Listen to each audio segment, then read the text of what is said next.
Sir வணக்கம். வணக்கம் Gabriel. பாமகவை பொறுத்தளவு நம்ம போன வாரமே அந்த மோதல் பத்தி பேசணும். அதுக்கப்புறம் நிறைய டெவலப்மெண்ட்ஸ் நடந்திருக்கு. ராமதாஸ் அவர்கள் நிறைய பேட்டிகள்லாம் கொடுக்குறாரு. அப்புறம் அன்புமணி ராமதாஸ் ஆர்கனைஸ் பண்ண அந்த கூட்டத்துல பார்த்தோம்னா ஜி.கே. மணி அவர்கள் அப்புறம் இன்னொரு எம்எல்ஏ அவங்க எல்லாம் கலந்துக்கல. ஹாஸ்பிட்டல் அவங்க அட்மிட் ஆயிருந்தாங்க. ஸோ இந்த டெவலப்மெண்ட்ஸ் எல்லாம் எப்படி பாக்குறீங்க? இந்த பக்கமும் நிறைய டெவலப்மெண்ட்ஸ் இருக்கு. அது போக ராமதாஸ் அவர்கள் திருமாவளவன் அவர்களையும் பாராட்டி பாசிட்டிவா பேசுறாரு. ரவிக்குமார் வேற அதை வரவேற்று இன்னைக்கு பெரிய அறிக்கையை ஆங்கில பத்திரிகையில கொடுத்திருக்கிறாரு. ஆமா, எல்லாம் இது இப்ப இதெல்லாம் எப்படி புரிஞ்சுக்கிறது? இந்த புது டெவலப்மெண்ட்ஸ் எல்லாம் எப்படி புரிஞ்சுக்கிறது? எப்படி ஸ்டாலின் வந்து காங்கிரஸ் கூட்டணியில இண்டாக்டா போவாரோ அதே மாதிரி விசிகா கூட்டணியும் ஸ்டாலின் விட மாட்டார். ஏன்னா இது வந்து ஸ்டாலினை பொறுத்த அளவுல வெற்றி பெறது வரை வெற்றி கூட்டணியை கண்டிப்பாக பண்ணுவார்.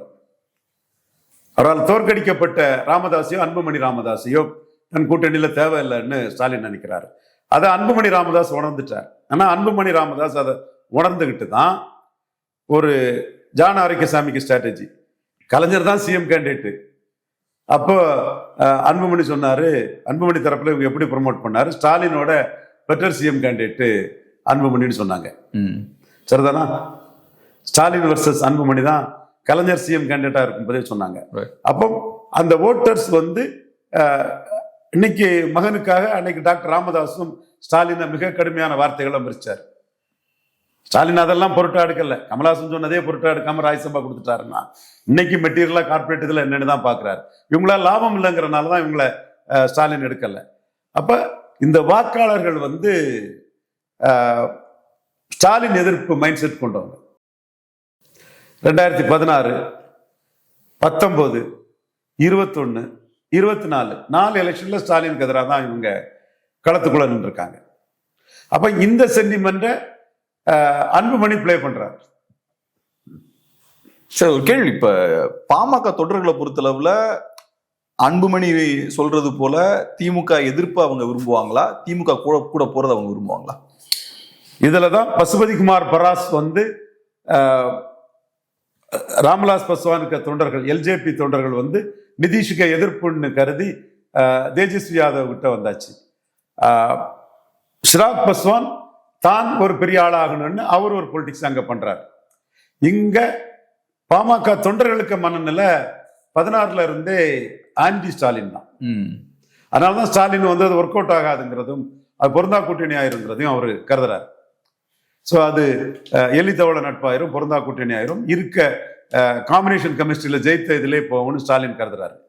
அதை புரிஞ்சுக்கிட்டு தான் இந்த கேடர்ஸ் வந்து ஆன்டி ஸ்டாலினா இருக்கனால அதை நம்ம முதல்ல அதை எம்பசிஸ் பண்ணுவோன்னு அன்புமணி பண்றாரு. டாக்டர் ராமதாஸ் இதனால தமிழர் தமிழை தேடின்னு சொன்ன டாக்டர் ஐயா சீமான் குடமுழுக்கு பற்றி ஒன்றும் சொல்லலீங்களா ஐயா? ஐயா நீங்க வீரப்பொங்கொள்ளக்காரன்னா கருணாநிதிக்கும் சேர்ந்தாவுக்கும் என்ன பேருன்னு சீமான் கேட்கும்போது கம்முன்னு இருந்த மாதிரி இருந்துட்டீங்களா ஐயா? ஓகே, உண்மைதானே, நம்ம அதெல்லாம் ஞாபகப்படுத்தணும் இல்லையா? ஸோ டாக்டர் ஐயா என்ன பண்றாருன்னா அவர் வந்து தமிழர், திராவிட இயக்கம், இது பெரியார் சிந்தனைகள், சமூக நீதி, அம்பேத்கர், கார்ல் மார்க்ஸ்ன்னு வந்ததுனால அப்பப்ப பாஜகவை சீண்டிக்கிறாரு. அன்புமணி திமுகவை அடிச்சுக்கிறாரு, டாக்டர் ஐயா பாஜகவை சீண்டிக்கிறார்.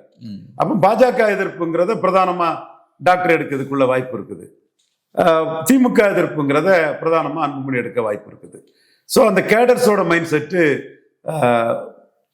திமுக எதிர்ப்பு தான் அவங்களுக்கு பிரதானம்.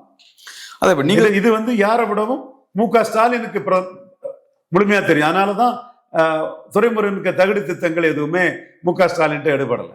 நீங்க சொல்ற ஒரு விஷயம் என்னன்னா, ஸ்டாலின் அவர்களை பொறுத்தளவுல பாமகவை விட விசிகேவை தான் அவரு ப்ரிஃபர் பண்ணுவாரு. ஏன்னா அது இன்னும் கொஞ்சம் கூட ஒரு நேச்சுரல் அலைன்ஸ் அப்படின்ற ஒரு பாயிண்ட சொல்றீங்க. ஆனா இப்ப நடக்கிற விஷயங்கள் வச்சு பார்க்கும்போது ஒண்ணு ராமதாஸ் அவர்கள் பாஜக எதிர்ப்பு கையில் எடுக்கிறாரு. இன்னொரு சைட்ல அன்புமணி என்ன சொல்றாருன்னா கட்சிக்குள்ள நடக்கக்கூடிய குழப்பங்களுக்கு காரணம் திமுக தான் சொல்றாரு. அதை மறுக்கிறார் ராமதாஸ் அவர்கள். இல்ல அது பச்சையான பொய் அப்படின்ற மாதிரி சொல்றாரு. சோ ஏதோ ஒரு வகையில ராமதாஸ் அவர்கள் திமுகவோட அந்த ஸ்டாண்ட கொஞ்சம் அப்படி நெருங்கி போற மாதிரி இருக்கு. இது ஒண்ணு. இன்னொரு சைட்ல விசிகேவை பொறுத்தளவுல திருமாவளவன் அவர்கள் ஏதோ ஒரு இன்செக்யூரிட்டியில இருக்காரு. அவரும் என்ன சொல்றாருன்னா பாமக இருக்கக்கூடிய கூட்டணியில நாங்க இருக்க மாட்டோம்னு சொல்றாரு. இதை சொல்ல வேண்டிய தேவை என்ன? அப்ப ஏதோ ஒரு வகையில திமுக பாமக சைடு போறதுக்கான வாய்ப்பு இருக்கு அப்படின்றத அவர் ஃபீல் பண்றாருல்ல, அதனாலதான் அவர் பேசுறாரு. அது மட்டும் இல்லாம இன்னொரு சைடுல ராமதாசும் அந்த பக்கம் நெருங்குறாரு. அப்ப ஏதோ ஒண்ணு போயிட்டு இருக்குன்னு அர்த்தம். ராமதாஸ் ஒட்டு திருமாவளவனுக்கு 2 சீட்டு கொடுத்து ஜெயித்திருக்காங்க, 6 எம்எல்ஏ கொடுத்து ஜெயித்திருக்காங்க. பாமக அப்படி ட்ரீட் பண்ண முடியுமா? அவங்க பாசிட்டிவ் ஃபோர்ஸ் இல்லையா? ஓகே, 4-5% ஓட்டு உள்ள கட்சி இல்லையா? அந்த பெரிய கட்சியையே ஒரு 0.7% வாக்கெடுத்த திருமாவளவனை வச்சு தோத்துட்டாங்க. அரசியல் வந்து கார்பரேட் வியாபாரம்னு எடுங்க. நீங்க அந்த வியாபாரத்தை பண்றீங்க, சென்டிமெண்ட் அது இதுன்னு நஷ்டப்படுவீங்களா? எதுல முதலீடு பண்ணா குறைஞ்ச முதலீடு நிறைஞ்ச லாபம்னு போவீங்களா? இல்ல, ஏன் இப்ப விசிக்கு அதை பேசுறாங்க? அது பொலிட்டிக்கல் இம்பார்ட்டன்ஸை தேடுறதுக்கு பேசுவாங்க.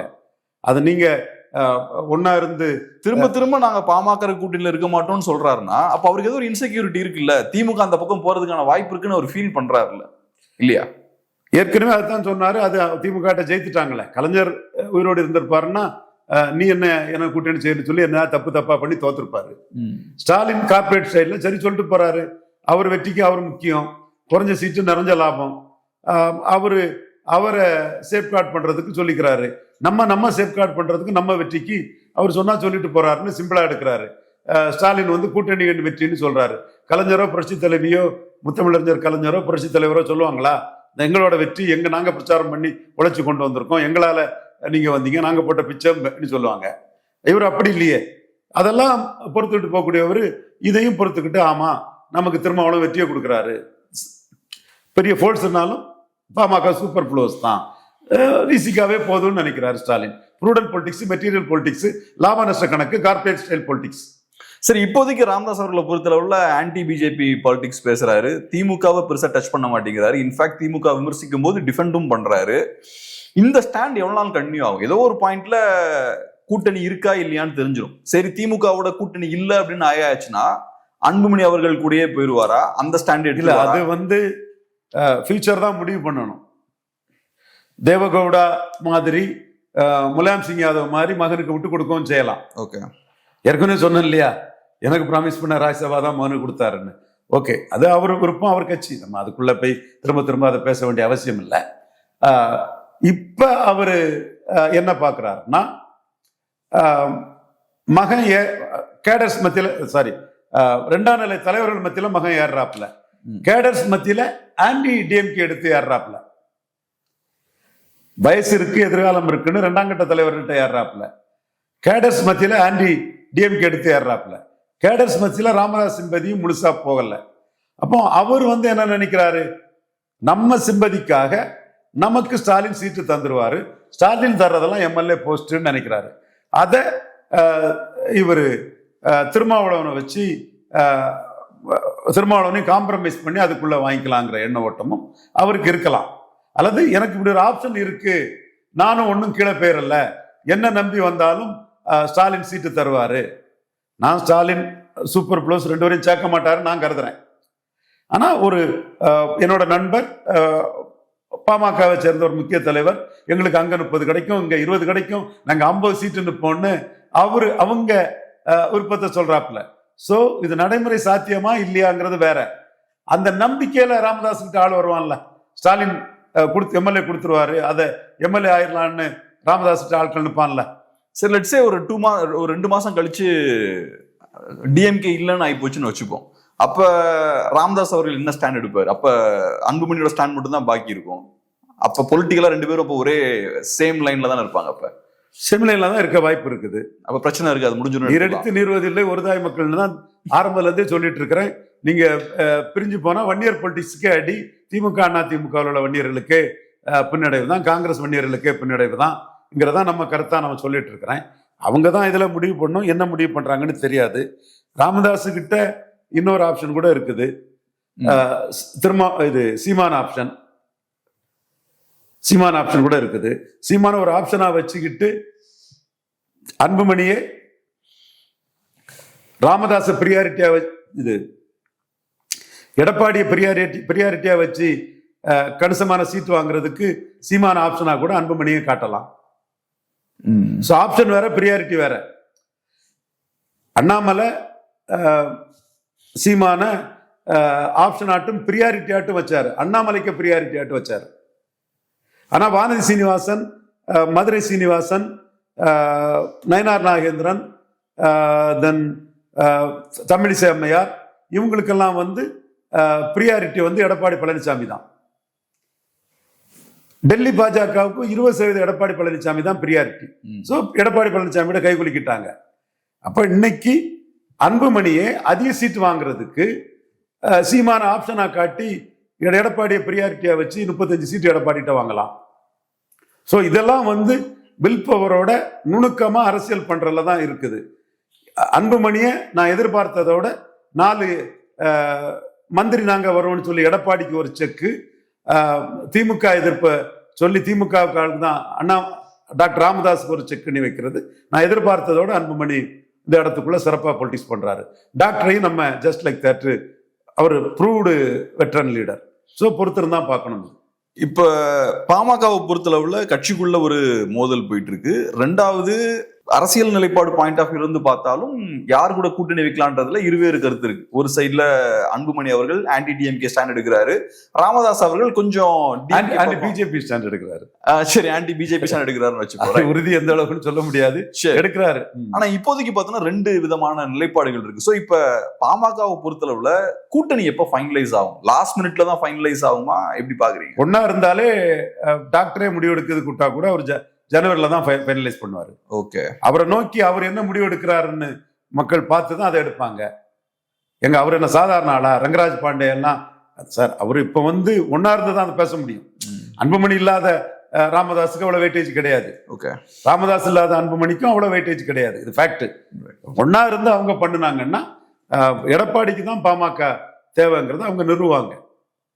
ஓகே, சோ இப்ப அது வரைக்கும் இப்போ ஜனவரின்றது ரொம்ப தள்ளி ரொம்ப நாட்கள் இருக்கு. ஸோ இதே மாதிரி பாஜகவுக்கு 20% உள்ள வர்றது அவசரம், சேர்த்துக்கிட்டாங்க. மற்றவங்களுக்கு என்ன அவசரம்? பாஜகவுக்கு ஏன் அவசரம்ன்றீங்க?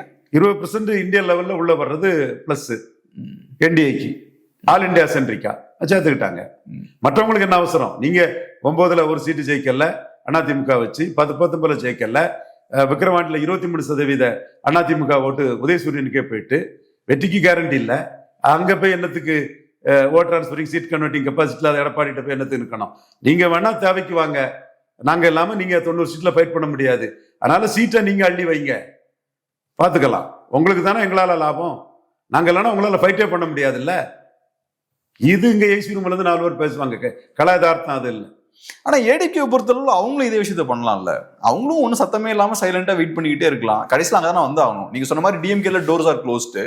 சீமான பொறுத்தளவுல சீமான ஒரு ஆப்ஷனா காட்டி நெகோசியேட் தான் பண்ண முடியும், அங்க போக முடியாது. அப்ப வேற ஆப்ஷன் இல்லை, அங்கதான் வரணும். அப்ப யாருக்கு வில் பவர் ஜெயிக்குன்னு பாத்துருவோம். வீர வன்னியர்களுக்கு வில் பவரா, எடப்பாடி பழனிசாமிக்கு வில் பவரான்னு பாத்துருவோம். நெகோசியேட் பண்ணி டைமை வேஸ்ட் பண்ணாம சைலண்டா. நான் யாருக்கு வில் பவர் ஜெயிக்கணும் நான் நினைக்கிறேன், புரியுதா?